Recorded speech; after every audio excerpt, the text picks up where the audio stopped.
Hello everybody and welcome to another review. In today's video we're taking a look at Wei Jiang Deformation era Steel Guard, the MP-30. This is their oversized bootleg of Masterpiece Ratchet. Love the artwork on the front there, not entirely sure if it's theirs or not.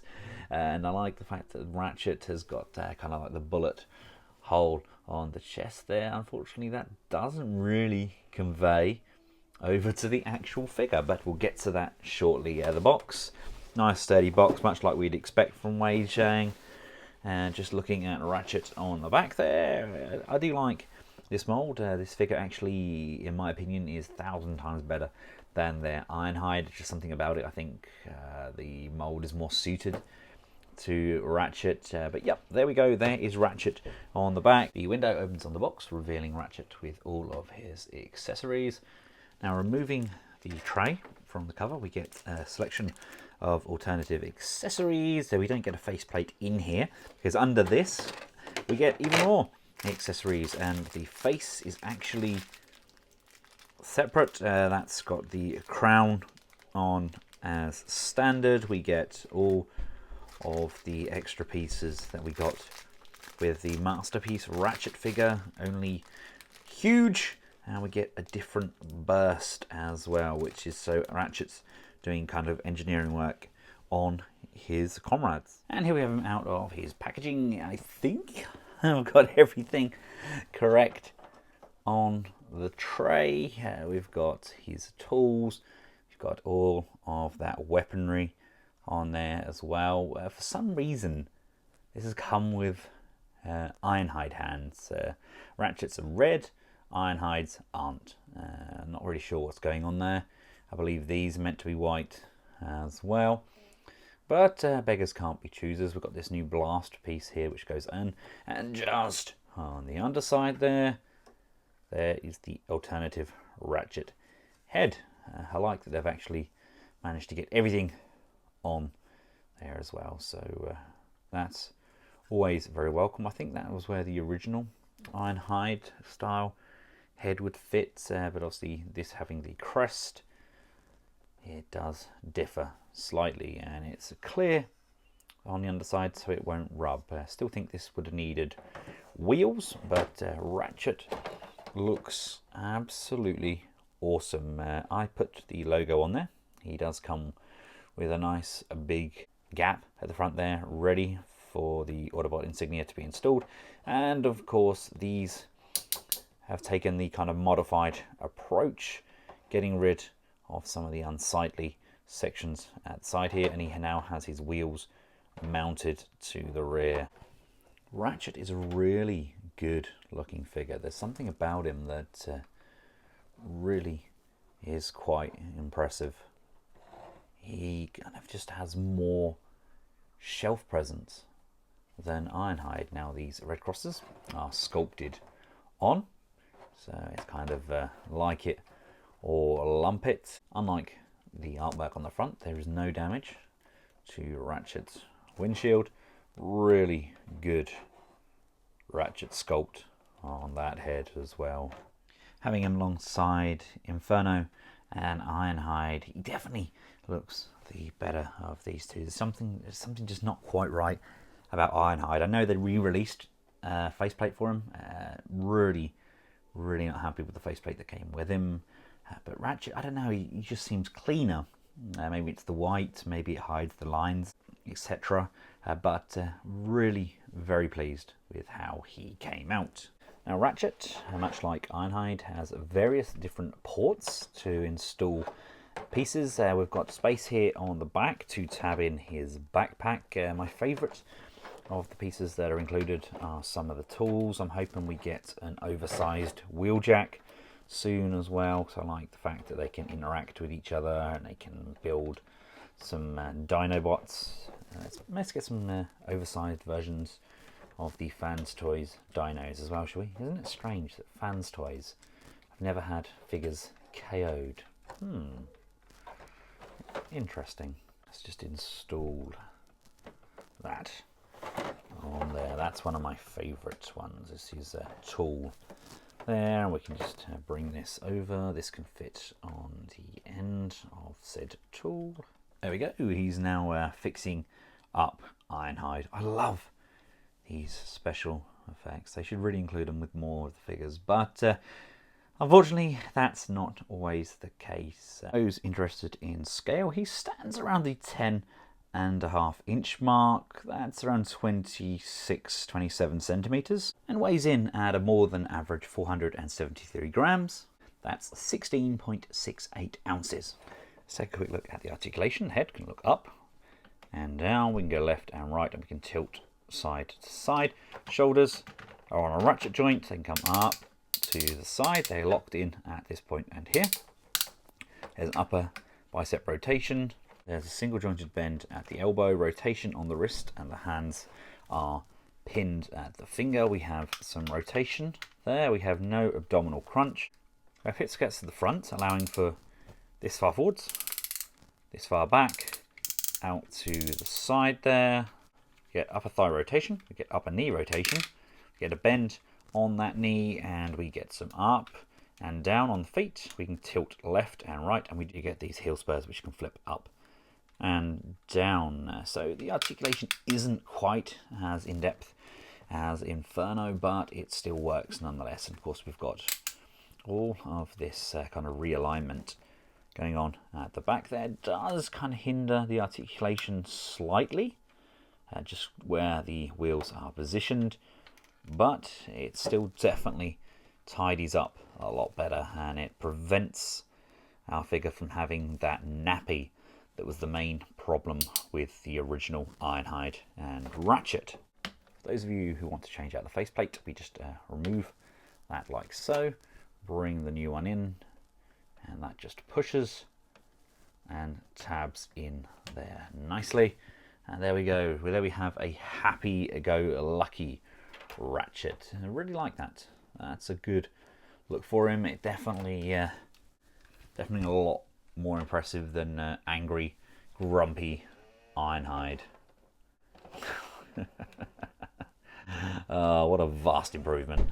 And here we have him alongside his regular kind of masterpiece counterparts, albeit this has got the Shadow Fisher upgrades for the waist, which I actually prefer. I think it kind of slims him down and tidies it up really nicely. But that being said, I think the proportions still look slightly better on the Wei Jiang version. I'm not sure what's so different about it, but it just looks better. I like the red that they've used. It's very uniform throughout, unlike this one. I mean, the hands are quite bright, the waist is a little bit darker, and then we've got a different red again on the shoulders. All in all, very, very impressed. Robot mode is sublime.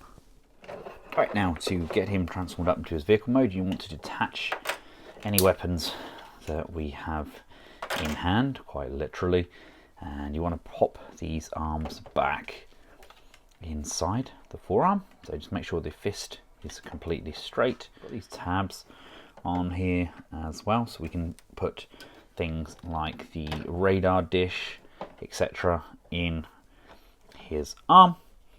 Just small little things like that that Takara originally included, and it makes the world of difference. Now come to the toes. You want to turn the toes 180 degrees. That's really nicely sprung, and there's die cast in the base there as well. Rotate at the knee, so the calves are now facing forwards. Lift these side pieces up and rotate these shin pieces up and around on both sides, rocking that down, completing the outside of the foot, and we can bring the wheel up and around and just lock that into place. So again, on this side, bring that up and around and push back and lock into position. The bumper sections can be brought back down, and with the arm open you want to just collapse that down, and then as we bring this piece down, make sure that this lip now extends. So we've actually got a window piece and a tab for the side of the vehicle. Make sure that the arm comes up and rotates around, so the screws are at the front, and just make sure that this lower arm piece is facing like so. Bring these up so that these sections are now on the side of the vehicle. There's a clasp on this side of the bumper, just attach like so, and that now allows this bumper piece to come out and around. The wheels can straighten up on either side. Bring this piece around like so, and then bring the wheels out so that when we bend this forwards like so, this will collapse into here, and then the fender will come round and plug into the front. You want to detach. These are then going to come down. This comes up, this comes up. Those are going to peg together, and the chest is tabbed in at 2 points. Make sure you release those, which allows us to bring this all the way down to the front, and as we do so, it actually goes down as far as this lip piece. Flip those mirrors out and up, out and over to the side of those panels, and then we can bring those back in. This roof piece is going to slide all the way out. The head rotates 90 degrees. Open up these tabs on the shoulder, and they sit either side of said head. Untab these arms on either side. The roof can then slide up and over, and if we look here, this is all going to come down like so. This back piece collapses down. Now these feet tab in quite nicely at the base. Just make sure that they're fully connected. Make sure the legs are semi straight to begin with. Here we can bring these arms down and under. Make sure this crotch piece is all the way down, and as you can see, the arms fold inwards all the way to the center, and in doing so, everything is going to line up nicely, he says. Make sure that this tab sits lower. Bring those legs up, and as we bring these arms down, they're going to line up nicely and just slide inside and tab in. Just press everything in together, and we just need to sort out this front piece section now. So we want to collapse these down. The wheels locate really nicely over the thighs. So again, with this side, collapse this entire piece in. That's just going to lock in. These are going to collapse down. This is going to tab in. The fender section flips under, and this just comes in, lines up fully. This all squares up, tabs in, and this pushes and secures firmly into position. There we go. Pushing everything in, we now have a very, very awesome ambulance. Absolutely love how that looks. And we have a sprung light bar,